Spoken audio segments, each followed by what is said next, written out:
What's going on, guys? I hope you guys been enjoying the vlogs. I have been getting a lot of feedback from you guys on Instagram and Facebook, so thank you guys if you guys are watching this vlog. Here I will be installing the RC Mudflap delete kit for you guys where I mark, where I cut.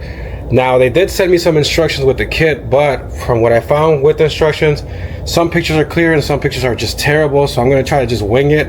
Hopefully I don't mess up the truck, but I'll be sacrificing it for you guys for this vlog. But with that being said, let's get into it. I've already removed these here when we install the wheels, and I have the plastic here that goes there. It doesn't say how much I need to measure. As you guys can see, it's kind of big hard.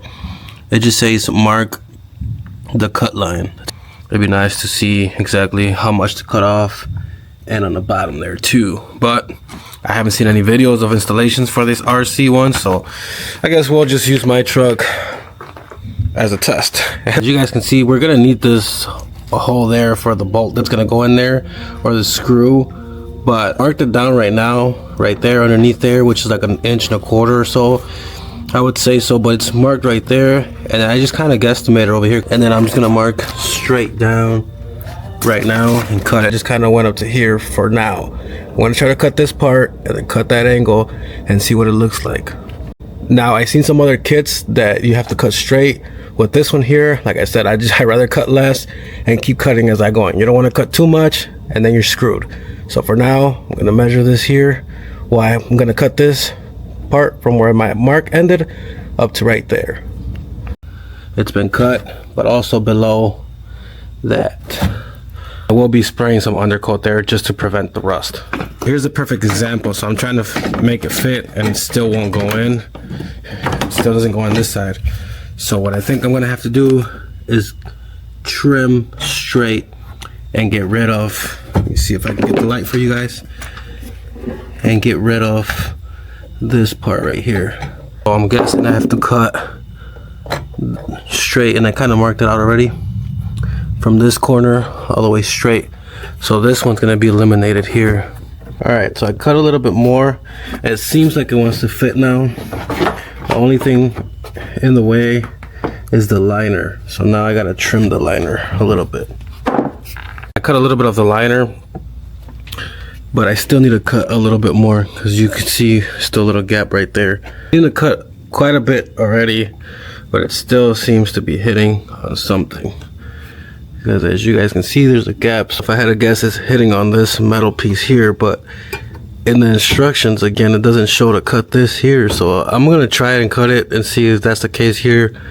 But this metal is the one that's on the way for me right now. This lines up in the top, but then now this plastic is hitting on this metal piece.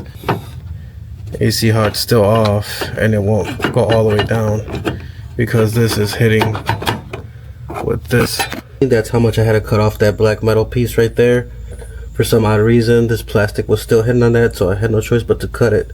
It seems to be lining up pretty good now. The tight fit. I'm gonna do the same steps on this side over here, and I'll let you guys know, or I'll record if I do run into any issues on the driver's side, but it should be the same steps and it should go by quicker on this side.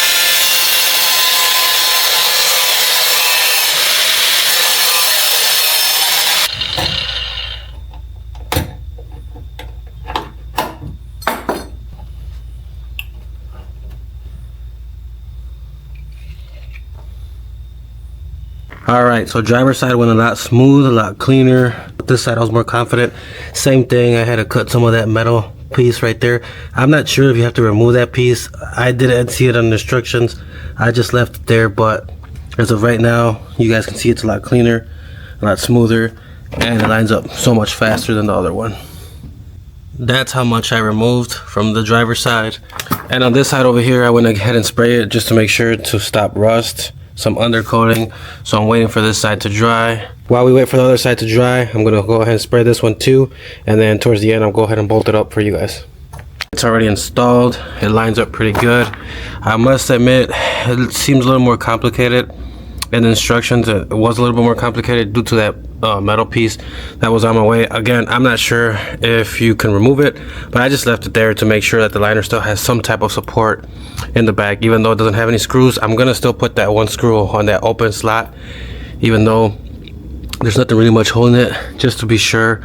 but you can see right there it's nice and fitted now. The other side I'm still waiting for it to dry. I was actually gonna start removing these at the back, but I'm using a screwdriver right now. Due to these 37s, it does not fit here, so I gotta find my toolbox and make sure to go ahead and do that. My camera's about to die too, but the most important part is that those are already installed. I'm still waiting for the other side to dry up, and then I'll go ahead and record that part for you guys too. But it should be cut up already, ready to go. And like I said, I will be removing these tomorrow when there's more sunlight. But stay tuned on the next clip.